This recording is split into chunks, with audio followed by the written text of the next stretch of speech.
ഇങ്ങനെ എല്ലാവരും ചേർന്ന് എനിക്കായപ്പോഴാണ് അറിഞ്ഞോ അറിയാതെയോ ഞാൻ ആരോടും എന്തെങ്കിലും സന്ദർഭത്തിലോ എങ്കിലും പറഞ്ഞു പോയിട്ടുണ്ടെങ്കിൽ ആരും അത് മാത്രമേ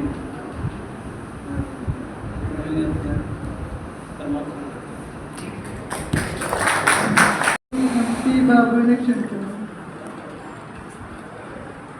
ബഹുമാനപ്പെട്ട factory manager HR manager madam, production manager പ്രവർത്തകർ ഇനി പറയാനുള്ളത് എന്നെക്കുറിച്ച് ഞാൻ 10ാം ക്ലാസ് കഴിഞ്ഞ് ട്രെയിനിങ്ങിൽ പഠിക്കാൻ തുടങ്ങിയ സമയത്താണ് അന്വേഷാല ഏജൻസി കോയമ്പത്തൂർ ജോലിക്ക് പോകുന്നത്. അവിടെ അന്വേഷാല ഡിപ്ലോമ ബേസായിരുന്നു ഏജൻസി. വളരെ അധികാരത്തിലുള്ള ഏജൻസിയാണ്. വലിയ സാറും അനുവദിച്ചൊരു ഏജൻസി ചെയ്യുന്നുണ്ട്. വയസ്സായിട്ടൊരു വലിയ സാറും കൂടിയായിരുന്നു 15 വർഷം.